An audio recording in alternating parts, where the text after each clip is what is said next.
I grew up in Smiths Grove, where I live now.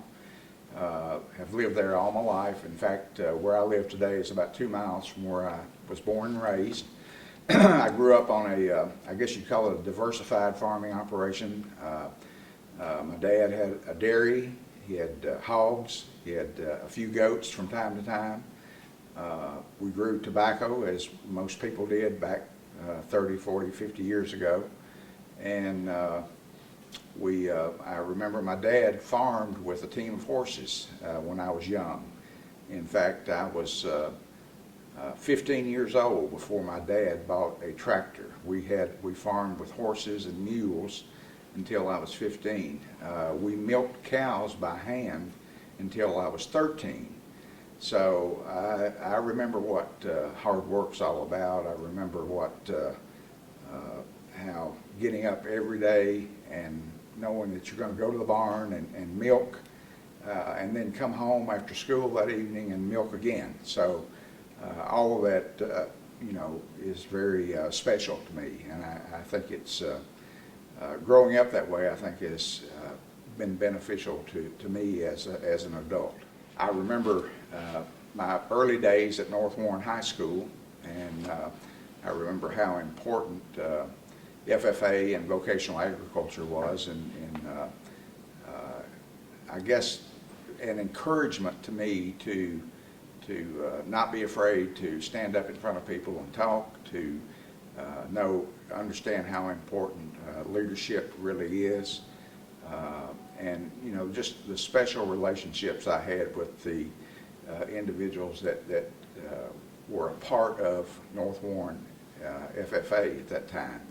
And as you would expect, given that I'm almost 65 years old, that's been several years ago, the one thing that's very different now as compared to 50 years ago is we didn't have a single girl in our FFA chapter at North Warren High School. All of the girls were in home ec, or most of the girls were, and the boys were in FFA.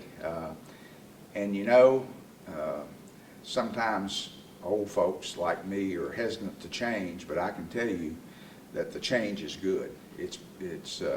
That's a very positive thing that's happened over the last few decades, is the involvement of females into vocational agriculture. So I'm proud of that. My vocational ag teacher was Donald Miller, and Mr. Miller, I believe, my freshman year was his first year of teaching, and so we all of us as freshmen had a special relationship with Mr. Miller because he was new to teaching at that time.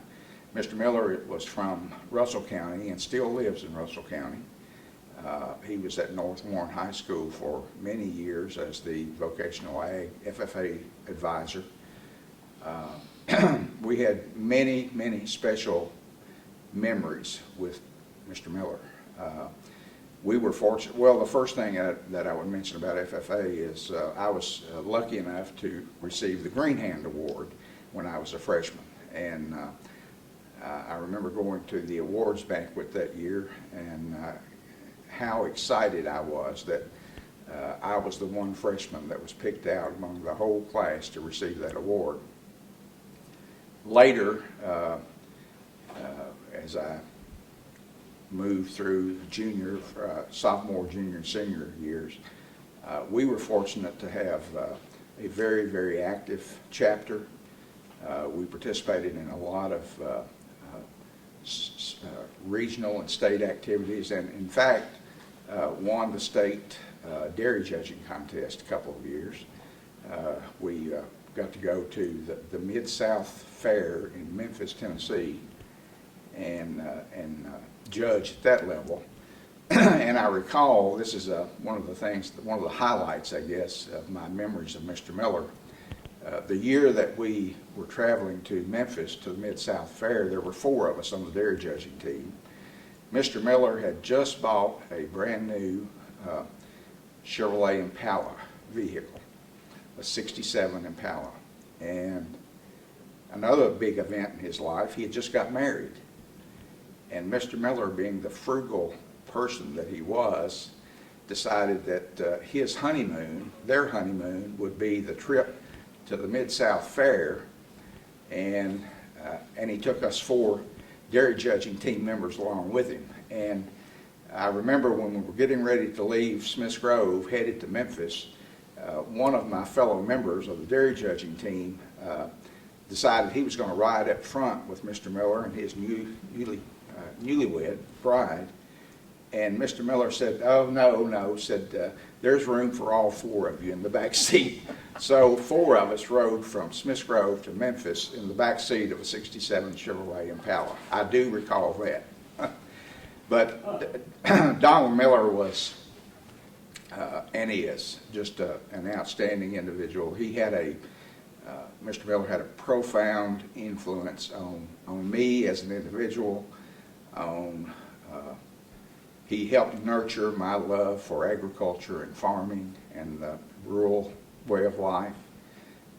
But more important than anything else, he taught me how important the quality of honesty and integrity are. No matter what you do, no matter what field you're in, the best trait you can have is honesty. And Mr. Miller was he was very keen on that. So I owe a lot of what little I've been able to accomplish to Donald Miller and my years at North Warren High School, and especially being involved in FFA and vocational agriculture. I served as the chapter vice president, so I was here by the plow. And you know, it's ironic, one of my best friends in high school who served as president of our chapter, once we graduated high school, his involvement with agriculture just almost ceased. And you know, he's had an illustrious career in the healthcare field, but and most of the rest of us, the other chapter officers, agriculture and agribusiness has been, you know, our I guess our way of life even since high school. So it's FFA and vocational ag offers such wonderful opportunities for young people, and now both male and female, and I just think that's wonderful.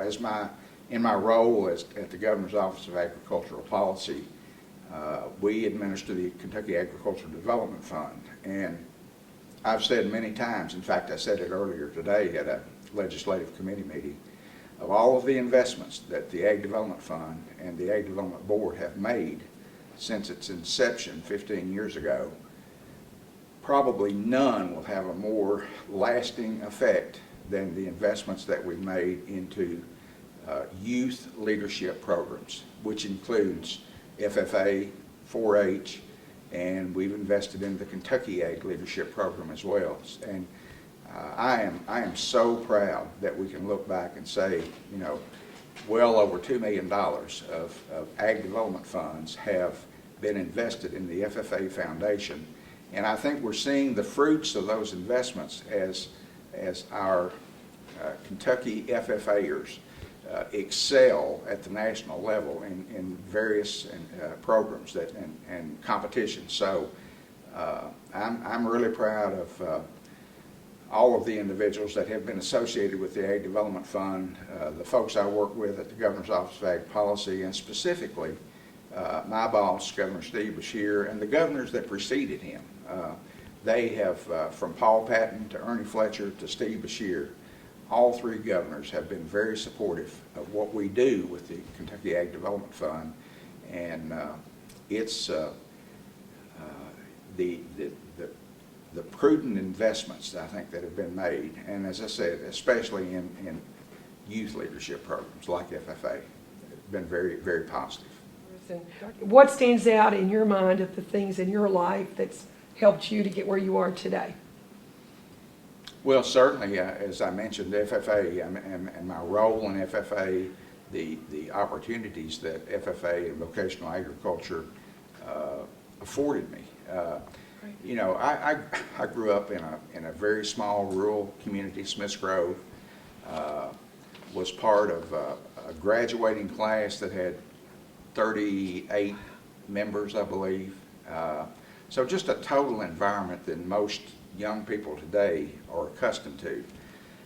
Yet the programs and the individuals that I came in contact with during those 4 years in high school especially, I think helped shape me and helped give me the confidence that, you know, I didn't have to be a member of a class that had 500 students. I didn't have to go to a school that had the most up-to-date technology. The things that are really important, the folks that I came in contact with at North Warren, like Donald Miller, they gave me they had the tools I needed to make me, I think, a better person and a person that can be, hopefully has contributed to society. And at the end of the day, family and being a contributory member of our wonderful communities and our society, if you can do that and have a good family, you've been successful.